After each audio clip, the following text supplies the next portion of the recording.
I grew up to study the brain because I have a brother who has been diagnosed with a brain disorder, schizophrenia.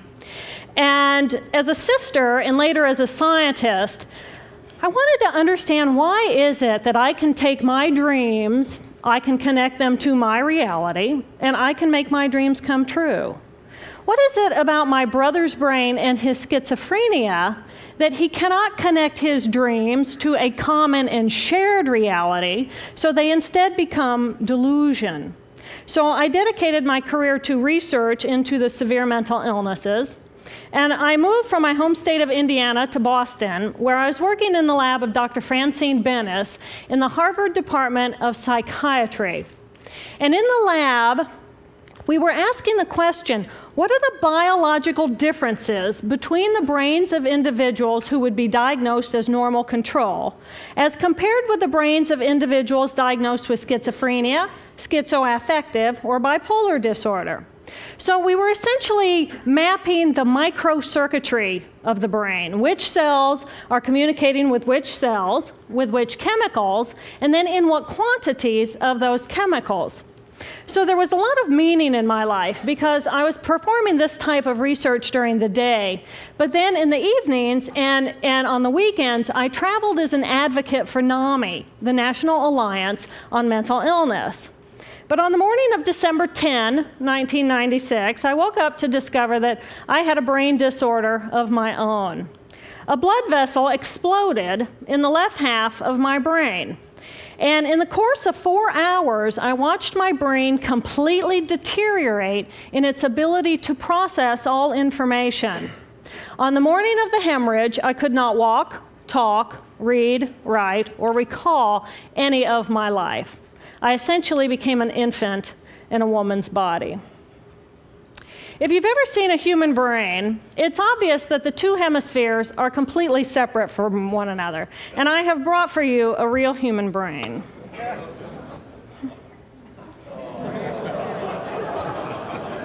Thank you. So this is a real human brain. This is the front of the brain, the back of the brain with the spinal cord hanging down. And this is how it would be positioned inside of my head. And when you look at the brain, it's obvious that the two cerebral cortices are completely separate from one another. For those of you who understand computers, our right hemisphere functions like a parallel processor, while our left hemisphere functions like a serial processor. The two hemispheres do communicate with one another through the corpus callosum, which is made up of some 300 million axonal fibers. But other than that, the two hemispheres are completely separate. Because they process information differently, each of our hemispheres think about different things, they care about different things, and dare I say, they have very different personalities. Excuse me. Thank you. It's been a joy. Our right human hemisphere is all about this present moment. It's all about right here, right now. Our right hemisphere, it thinks in pictures, and it learns kinesthetically through the movement of our bodies. Information in the form of energy streams in simultaneously through all of our sensory systems, and then it explodes into this enormous collage of what this present moment looks like, what this present moment smells like and tastes like, what it feels like, and what it sounds like. I am an energy being connected to the energy all around me through the consciousness of my right hemisphere. We are energy beings connected to one another through the consciousness of our right hemispheres as one human family. And right here, right now, we are brothers and sisters on this planet, here to make the world a better place. And in this moment, we are perfect, we are whole, and we are beautiful. My left hemisphere, our left hemisphere, is a very different place. Our left hemisphere thinks linearly and methodically.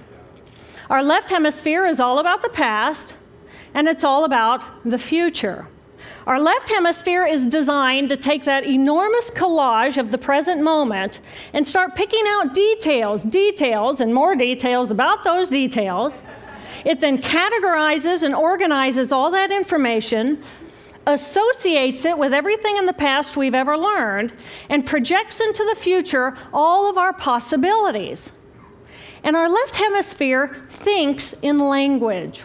It's that ongoing brain chatter that connects me and my internal world to my external world. It's that little voice that says to me, hey, you got to remember to pick up bananas on your way home. I need them in the morning. It's that calculating intelligence that reminds me when I have to do my laundry. But perhaps most important, it's that little voice that says to me, I am. I am. And as soon as my left hemisphere says to me, I am, I become separate. I become a single, solid individual, separate from the energy flow around me and separate from you. And this is a portion of my brain that I lost on the morning of my stroke. On the morning of the stroke, I woke up to a pounding pain behind my left eye. And it was the kind of pain, caustic pain, that you get when you bite into ice cream. And it just gripped me, and then it released me. And then it just gripped me, and then it released me. And it was very unusual for me to ever experience any kind of pain, so I thought, okay, I'll just start my normal routine. So I got up and I jumped onto my cardio glider, which is a full body, full exercise machine. And I'm jamming away on this thing, and I'm realizing that my hands look like primitive claws grasping onto the bar. And I thought, that's very peculiar. And I looked down at my body, and I thought, whoa, I'm a weird-looking thing. And it was as though my consciousness had shifted away from my normal perception of reality, where I'm the person on the machine having the experience, to some esoteric space where I'm witnessing myself having this experience. And it was all very peculiar, and my headache was just getting worse, so I get off the machine, and I'm walking across my living room floor, and I realize that everything inside of my body has slowed way down. And every step is very rigid and very deliberate. There's no fluidity to my pace, and there's this constriction in my area of perception, so I'm just focused on internal systems. And I'm standing in my bathroom getting ready to step into the shower, and I could actually hear the dialogue inside of my body. I heard a little voice saying, okay, you muscles, you got to contract, and you muscles, you relax. And then I lost my balance, and I'm propped up against the wall. And I looked down at my arm, and I realized that I can no longer define the boundaries of my body. I can't define where I begin and where I end, because the atoms and the molecules of my arm blended with the atoms and molecules of the wall. And all I could detect was this energy. And I'm asking myself, what is wrong with me? What is going on? And in that moment, my brain chatter, my left hemisphere brain chatter, went totally silent. Just like someone took a remote control and pushed the mute button. Total silence. And at first I was shocked to find myself inside of a silent mind. But then I was immediately captivated by the magnificence of the energy around me. And because I could no longer identify the boundaries of my body, I felt enormous and expansive. I felt at one with all the energy that was, and it was beautiful there.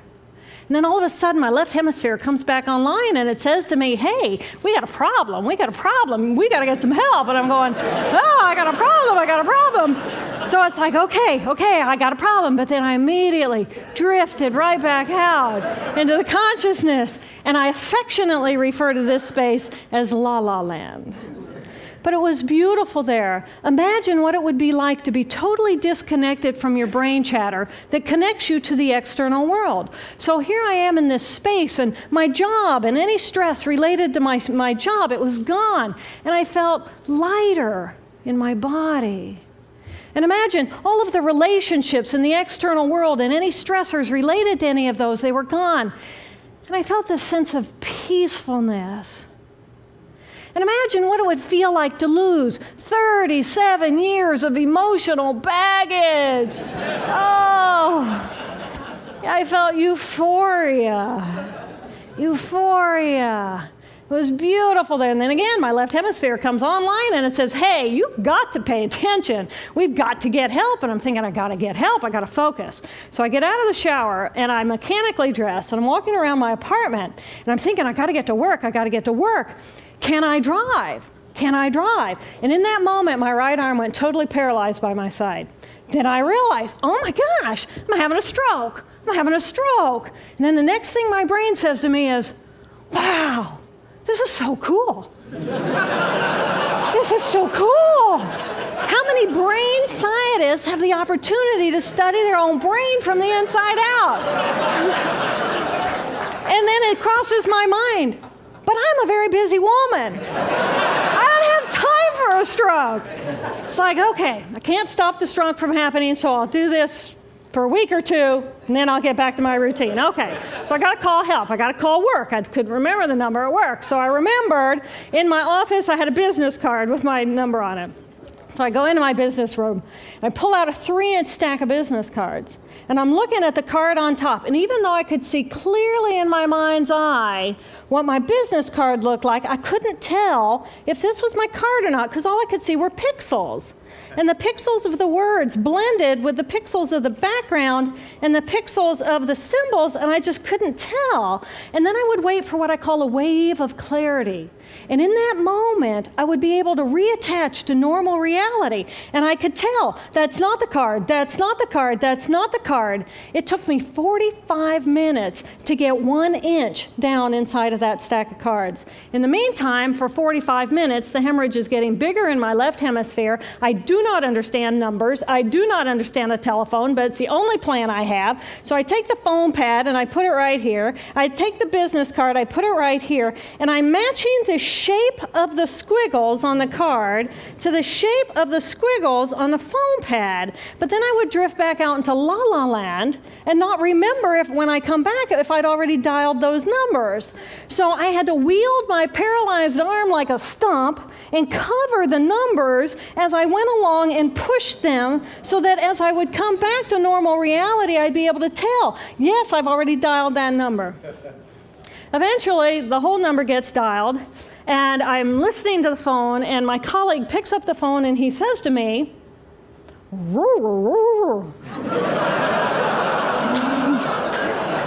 I think to myself, oh my gosh, he sounds like a golden retriever. And so I say to him, clear in my mind, I say to him, this is Jill, I need help. And what comes out of my voice is, and I think, oh my gosh, I sound like a golden retriever. So I didn't know that I couldn't speak or understand language until I tried. So he recognizes that I need help, and he gets me help.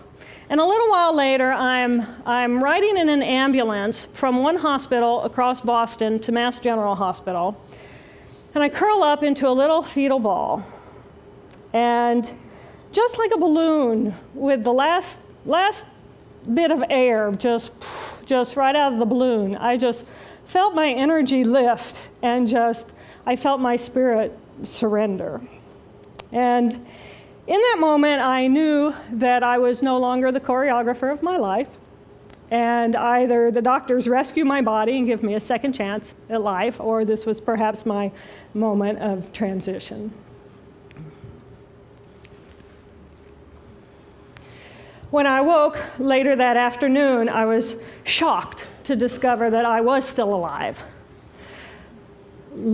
When I felt my spirit surrender, I said goodbye to my life, and my mind was now suspended between two very opposite planes of reality.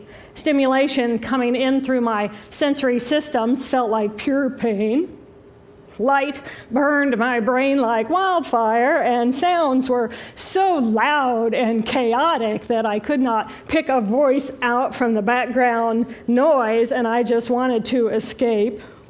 Because I could not identify the position of my body in space, I felt enormous and expansive, like a genie just liberated from her bottle. And my spirit soared free like a great whale gliding through a sea of silent euphoria. Nirvana. I found nirvana. And I remember thinking there's no way I would ever be able to squeeze the enormousness of myself back inside this tiny little body. But then I realized, but I'm still alive. I'm still alive, and I have found nirvana. And if I have found nirvana and I'm still alive, then everyone who is alive can find nirvana.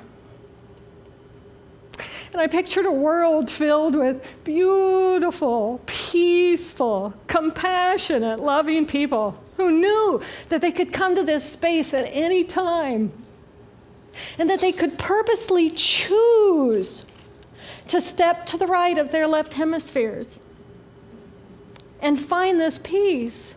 And then I realized what a tremendous gift this experience could be. What a stroke of insight this could be to how we live our lives. And it motivated me to recover. 2.5 weeks after the hemorrhage, the surgeons went in and they removed a blood clot the size of a golf ball that was pushing on my language centers. Here I am with my mama, who's a true angel in my life. It took me 8 years to completely recover.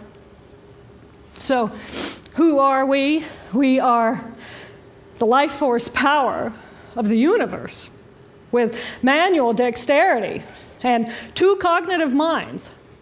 And we have the power to choose moment by moment who and how we want to be in the world. Right here, right now, I can step into the consciousness of my right hemisphere where I am the life force power of the universe. I am the life force power of the 50 trillion beautiful molecular geniuses that make up my form, at one with all that is. Or I can choose to step into the consciousness of my left hemisphere, where I become a single individual, a solid, separate from the flow, separate from you. I am Dr. Jill Bolte Taylor, intellectual, neuroanatomist. These are the we inside of me. Which would you choose? Which do you choose? And when? I believe that the more time we spend choosing to run the deep inner peace circuitry of our right hemispheres, the more peace we will project into the world, and the more peaceful our planet will be. And I thought that was an idea worth spreading. Thank you.